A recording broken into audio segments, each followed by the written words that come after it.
In certain polls in the Israeli society, there was, in the last year, a majority, consistent majority, not pleased with the functioning of the Prime Minister in different spheres, not trusting, not confident about it, etc. There was a consistent majority, in the last year especially.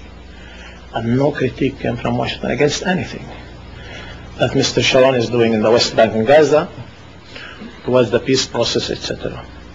I think it's a duty, and we think it's a responsibility of the United States towards its own interest and the region, and towards Israel and the Israeli society, that its policies toward this government in Israel should be more critical. Thank you very much.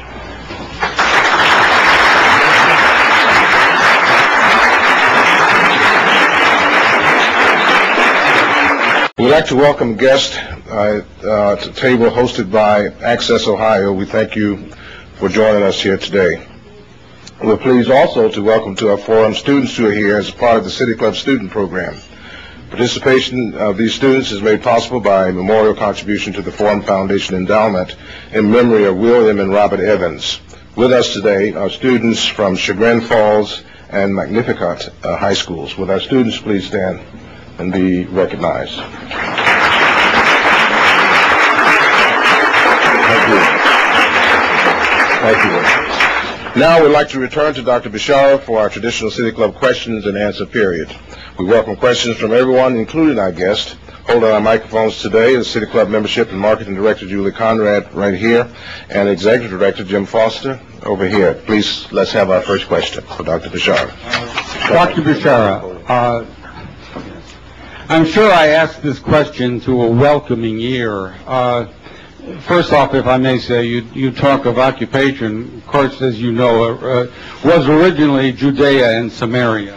But my question is, don't you think that all the Palestinian Arabs should try to cooperate more fully with the Israeli leadership in order to gain more and have much better lives for themselves? I mean that after the Holocaust, I'm sure that you must realize the world is going to make sure that the Jews have a homeland. Can't you realize you should be completely loving neighbors or be totally stifled? Well,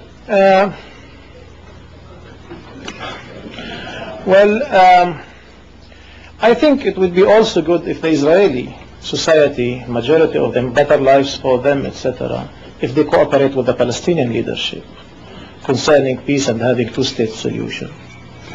And I think the word after the Holocaust is against racism in general, not only against racism against the Jews, and against extermination of nations in general, not only against extermination of the Jews, and against collective punishments in general, not against the collective punishment of the Jews. And you know, the Holocaust and the Second World War produced the Geneva Declaration of Human Rights.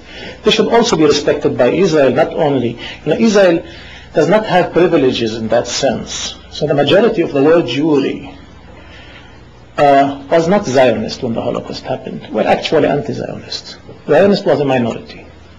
And people were not exterminated because they were Zionists, but because the people who exterminated them were racists, were barbaric, were fascists, were Nazis. And I'm against fascism in general, and Nazism in general, and racism in general, in Palestine and elsewhere.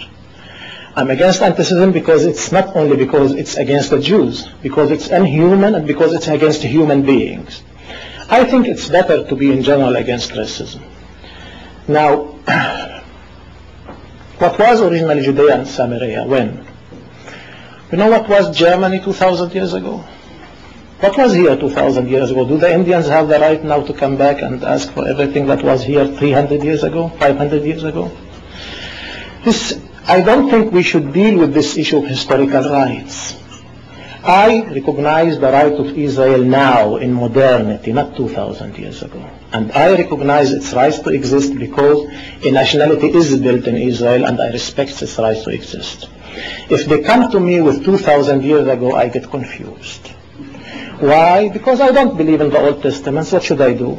I don't believe in it. I don't believe in it, at least not as a political document. You know, even according to my faith, I'm a Catholic Christian. The Old Testament is not a political document. I'm not going to consider God something similar to Lord Balfour.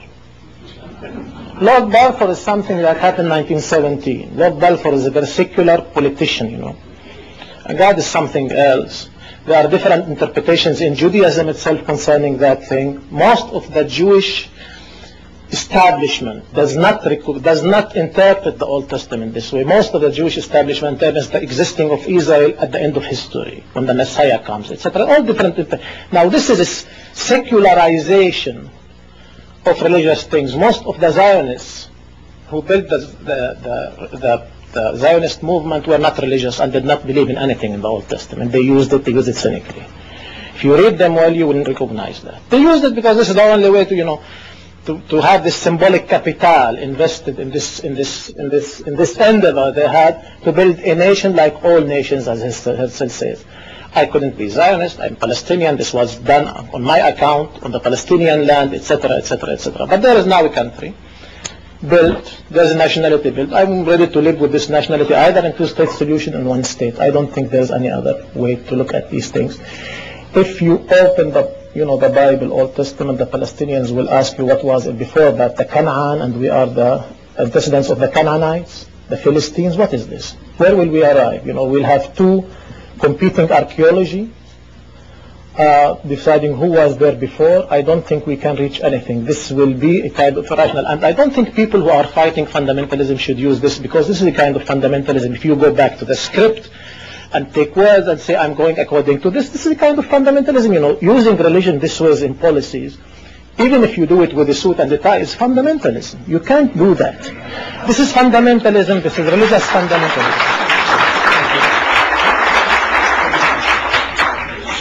Just stay here. Just stay here. Dr. Barak, you're not done yet. Plenty more.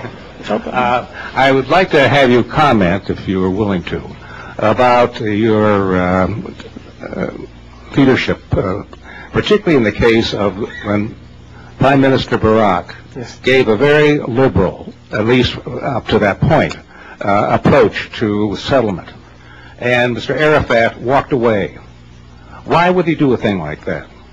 Thank you for the question. It's a question that the Palestinian leadership should answer better than it's answering now. It's not giving account of this, what's happened in Camp David.